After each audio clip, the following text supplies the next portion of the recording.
Olá, eu sou o professor Charles Assunção e nesse vídeo nós começaremos a falar sobre tubulações industriais, dando definições iniciais desse assunto.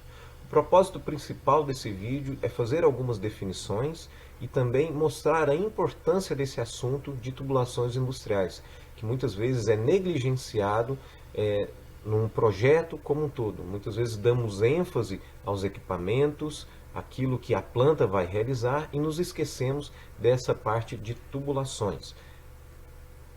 Tudo que eu estiver falando nesse vídeo está fundamentado no livro Tubulações Industriais, Montagem Projeto, Materiais Projeto Montagem, do professor Pedro Silva Teles.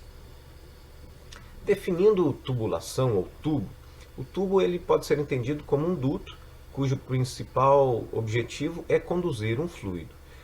Com essa definição bastante ampla, a gente pode, no limite, admitir que os vasos sanguíneos do nosso corpo são dutos, porque eles conduzem o sangue. Mas para a nossa aplicação aqui, para o nosso escopo de estudos, que é tubulação industrial, nós vamos restringir um pouquinho essa definição e compreender então que tubo são dutos, podem ser rígidos ou flexíveis. Normalmente os dutos flexíveis são chamados de mangueiras ou mangotes, e nós daremos ênfase aos dutos rígidos, cilíndricos, ou seja, de seção transversal constante, e com seção circular. Existem naturalmente tubos com seção hexagonal, seção quadrada, mas o foco principal aqui vai ser seção circular e tubos cilíndricos. O conjunto de tubos, ao conjunto de tubos, nós damos o nome de tubulações. E esses tubos são unidos por acessórios, curvas, uniões, existem válvulas, instrumentos. A todo esse conjunto, então, nós damos o nome de tubulação. Como eu disse no início, esse é um assunto bastante importante e deve ser abordado de forma criteriosa na vida profissional, seja de um técnico ou de um engenheiro industrial, porque vejam, em termos de custo apenas, se a gente imaginar a importância desse assunto. Esses dados foram tirados da referência citada anteriormente.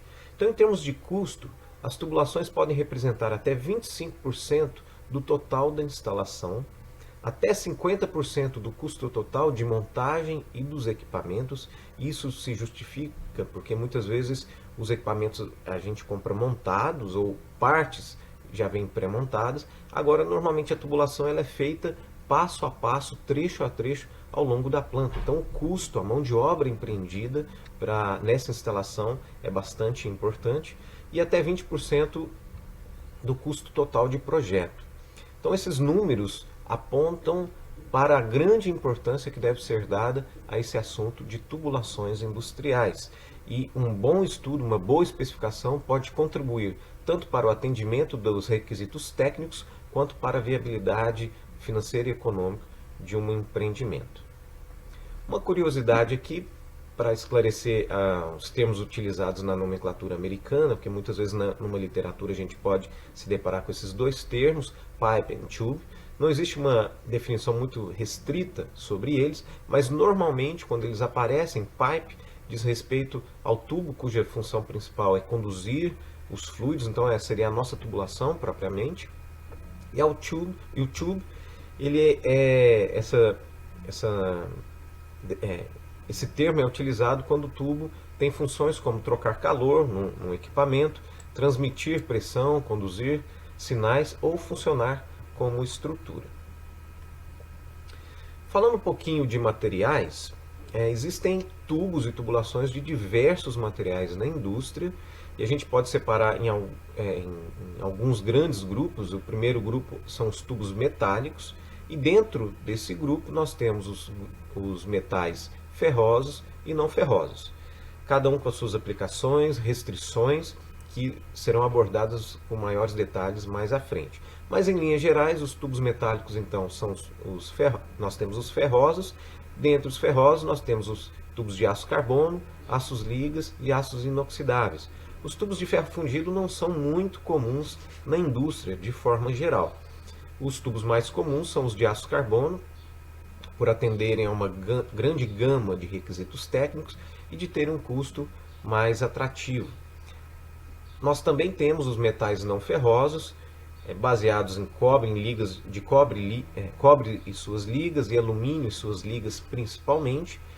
Normalmente tendem a ter um custo mais elevado, mas são aplicados onde os requisitos técnicos são mais apertados, especialmente no que tange a temperatura e a transferência de calor.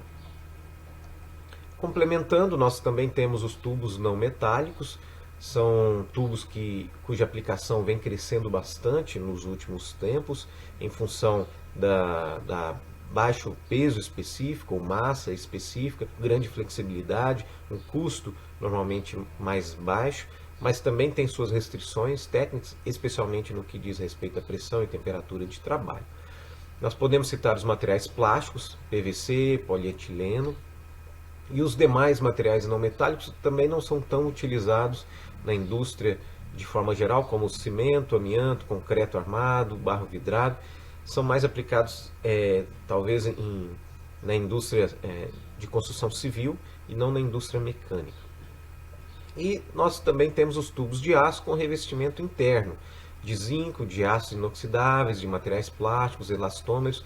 Esses revestimentos internos vão dar características especiais para aplicações bastante específicas aos tubos de aço carbono, o que em termos comparativos aos tubos de aço carbono comum, naturalmente tem seu preço mais elevado, seu custo mais elevado.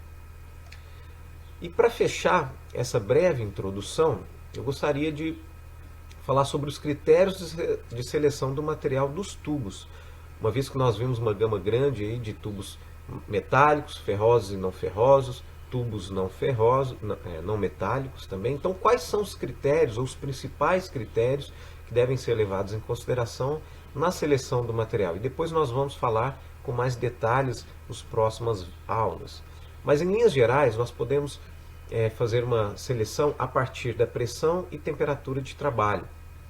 É claro, a pressão diz respeito à resistência mecânica que o tubo tem, que o material oferece. Então, tem normalmente pressões muito elevadas vão exigir materiais com maior resistência. Então, a gente pode inferir que os materiais plásticos não vão atender a essa aplicação, ou então a espessura requerida seria muito grande, o que passa a inviabilizar. Da mesma forma, a temperatura de trabalho. Os tubos plásticos, por exemplo, possuem limites de temperatura, especialmente temperaturas muito elevadas. Os tubos de aço carbono possuem também um limite de temperatura tanto superior, mas quanto inferior. E aí a gente tem que lançar a mão de tubos metálicos não ferrosos, como alumínio e suas ligas, cobre e suas ligas para aplicações criogênicas, por exemplo. O fluido de trabalho, é necessário que haja uma compatibilidade entre o fluido de trabalho e o material da tubulação. Um exemplo para citar aqui é a amônia e o cobre, são substâncias incompatíveis.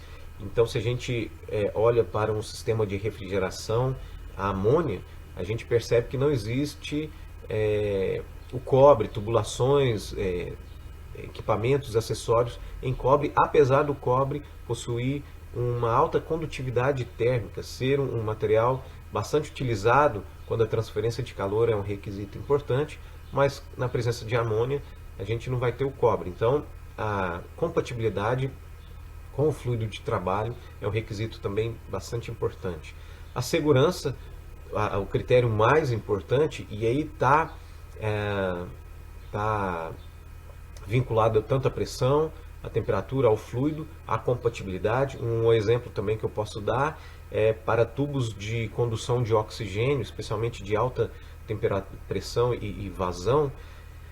Normalmente o que se utiliza são tubos de aço inoxidável para reduzir a chance de reação, porque a chance de ter uma reação ali, uma grande explosão, é grande quando se utiliza tubos de aço carbono. Então, nesse caso, não é que exista uma incompatibilidade entre o oxigênio e o aço carbono, mas é uma questão relativa à segurança.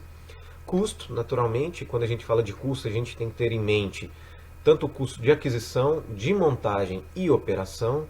Então, não adianta a gente comprar um tubo cuja custo de aquisição seja baixa, mas a vida útil vai ser curta, então a gente vai ter um custo de operação e manutenção elevado, ou cuja montagem, a soldagem seja muito complexa em campo, tem que fazer apenas em oficina, e aí a gente tem que transportar. Então todo esse custo tem que ser levado em consideração na seleção do material, uma vez que nós vimos que o peso da tubulação no custo do total do projeto é bastante significativo.